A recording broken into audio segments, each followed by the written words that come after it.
Kas yra For Dragons? Tai treniruočių ir varžybų stovykla, kur per minimalų laiką gauni tiek įgūdžių, kiek Lietuvoje tektų rinktis ne mažiau kaip metus ir intensyviai treniruojantis. Tai savo ribinių galimybių išbandymas sunkiausiose pasaulio hard enduro trasose, ten, kur vyksta Red Bull Romanians. Jūs turit galimybę važiuodami rinktis sudėtingumo lygį. Maršrutai tai padaryti, kad yra pagrindinis maršrutas, kuriuo jūs startuojat ir grįžtat praktiškai į tą pačią vietą, tiesiai į kalnus išvažiuodami ir galit rinktis kilpas. Kilpos gali būti žalios, mėlynos, raudonos ir tai reiškia, kad kažkurios yra lengviau įveikiamos, o kažkurios yra įveikiamos ne taip lengvai. Tai yra 2 arba 3 dienos treniruočių ir 2 dienos varžybų. Per tas varžybas jūs pasitikrinsit tai, ką jūs išmokot per savo treniruotės. Tai prasmingų ir labai aktyvių atostogų savaitė tarp bendraminčių, kur kiekvienas mielai dalinasi savo praktikomis ir patarimais. Įvairių lygų sportininkai dalyvauja. Jūs galėsit pasirinkti pagal save žmonės, su kuriais galėsit bendrauti ir gauti patarimų. Tobulėsit ne dienom, o valandom ir kiekvieną minutę. Kalnų upeliai, miškų takai, keliukai, kerintis kalnų vaizdai. Tai, ko nėra Lietuvoje, tai ne tik sportas ir vakarojimas draugų būryje, tai taip pat yra ir nuostabus Karpatų kalnai. Kai kūrėm Dragons, tai mes norėjom tiesiog pasakyti pasauliui, kad tai yra mūsų būdas gyventi, mes norim gyvenimą matyti kaip nuotykį. Jį gyvendami su bendraminčiais padaryti tai ne vieną asmeninę kelionę per įsipareigojimus ar nuolatinius sunkumus. Tai gali būti smagus procesas. Atvažiuokit į For Dragons ir jūs visą tai pamatysit, pajausit. Kam skirtas šis adrenaliną pumpuojantis nuotykių ir sporto mišinys ir kokių veikėjų čia galima sutikti? Tai yra tokia adrenalino ir laisvės šventė kiekvienam, kas trokšta ištrūkti iš kasdienybės ir pasinerti į nuotykių pasaulį. Čia susitinka sportininkai, svajotojai, drąsuoliai ir keliautojai. Kai manęs klausia, ką ypatingo galima rasti For Dragons, ko nerasim mes kitur, Dragons tai yra vieta, kur susitinka ir praeitis, ir dabartis, ir ateitis, sujungiam tradicinės enduro varžybas su inovatyviom idėjom. Kodėl tai inovatyvu? Todėl, kad mūsų maršrutuose skirtingom spalvom sužymėtos trasos ir spalvom yra užkoduotas sudėtingumas. Renkiesi važiuodamas tai, ko nori. Nori lengviau, nori sunkiau. Varžybų metu tie maršrutai žali, mėlyni, raudoni, jie kainuoja daugiau taškų, jeigu jie sudėtingesni. Kuo daugiau sudėtingų įveiksit, tuo didesni pasiekimai bus užfiksuojami.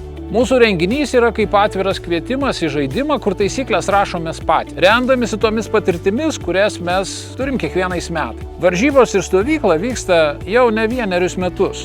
Kiekvieną kartą tobulinam ir darom taip, kad būtų dalyviams labiau priimtina. Mokomės ir mokome vienas kitą. Mes tiesiog siekiame pasiekti tokią būseną, kurioje sunkumų įveikimas tampa smagiu procesu. Kokie įsimintinai iššūkiai laukia dalyvių? Pirmiausia, tai kalnų upių, kurias reikia kirsti be tiltų iki vos įžiūrimų kalnų takelių, tai kas yra kalnuose, kurie atrodo, kad veda tiesiai į dangų arba staiga baigėsi. Važiuoju į viršų, vargstu ir pamatau pasakišką vaizdą. Kiekvienas kalnas, kiekviena ketera, kaip naujas puslapis jūsų nuotykių knygoje, pilnas netikėtumų ir išbandymų. Jūs pasiekėt viršūnę ir dar gaunat papildomai prizą. Atsiveria kvapą gniaužianti panorama, primenanti, kodėl verta buvo kilti iššūkių. Kas nauja bus šiais metais šioje stovykloje? Ant dalyvių motociklų bus sumontuoti prietaisai tam tikrose vietose, kurie padės nuolat stebėti bent kurį iš dalyvių realiame laike. Šie prietaisai pagreitins ir supaprastins rezultatų skaičiavimą. Taip pat galima bus stebėti savo progresą treniruočių metu.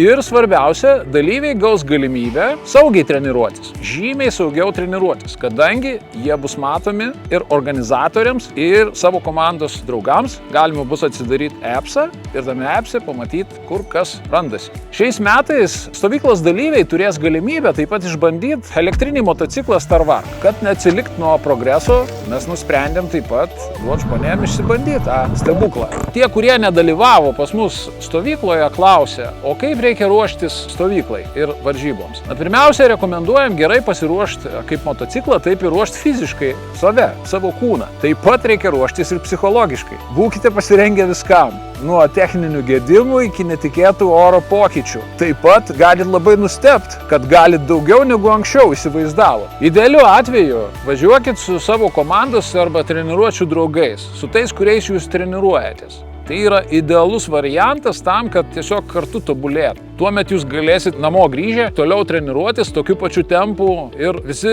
jaustis gerai. Tai yra svarbus techniniai dalykai. Motociklo padangos, motociklo apsaugos, pasikeist guolius, pasikeist grandinę, žvaigždės. Visa kita jau galima sakyti pagal galimybės. Apie tai bus atskiras video, kuriame mes jums pristatysim detaliai, kaip turėtų atrodyti motociklas tam, kad jūs galėtumėt tikrai saugiai, gerai važinėti ir džiaugtis savo atostogomis, savo enduro atostogomis.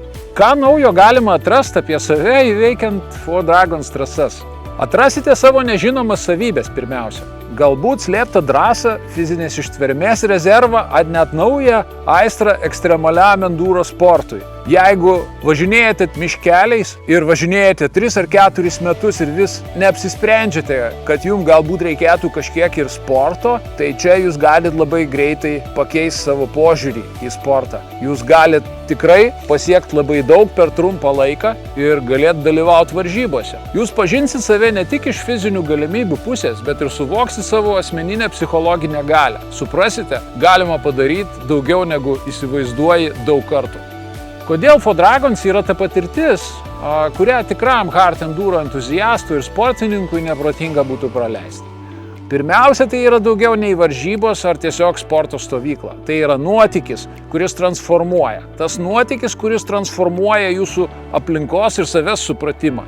Čia jūs ne tik susitiksite su iššūkiais, bet ir atrasite naujų draugų, patirsit bendrystę ir svarbiausia, turėsit galimybę patirti neįkainuojamus momentus, kurie lieka jums visam gyvenimui. Čia kiekvienas yra nugalėtojas. Jeigu jūs išdrįsot sudalyvauti šitam renginį, jūs esat kitas žmogus.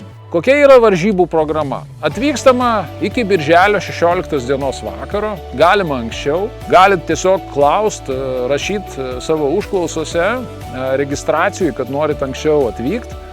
Galėsim rezervuoti jums atskirai kambarius, paruošti irgi maršrutus, galit anksčiau atvažiuoti. Renginys prasideda jis nuo pirmadienio, nuo birželio 17 dienos ir vyksta treniruotės iki 19 dienos. Nedalyvaujantiems varžybose taip pat birželio 20 ir 21 dieną.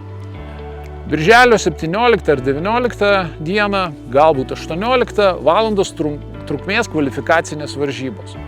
Varžybos pačios vyksta birželio 20-21 dieną, nebent kažkas keistųsi dėl orų. Ką mes darom kasdieną? Iki 9 valandų pusryčiaujam ir ruošiamės. Ruošiamės važiuoti į kalnus, treniruotėms arba varžyboms. 9-10 valandą vyksta startai, o grįžtam į stovyklavietę iki 16-17 valandos. Grįžę gaunam lengvai įsisavinamo maisto. Pavyzdžiui, pasta, dar kažkokie dalykai, kuriuos galima lengvai suvalgyti ir išalkusiam grįžusiam iš kalnų, tai iš tikrųjų labai pravartu. Vakarienė ir susirinkimas, kurio metu yra skelbiami rezultatai, apžvelgiami, sekančios dienos maršruto pristatymas daromas, klausimai, atsakymai, tai vyksta tarp 19 ir 20 valandos.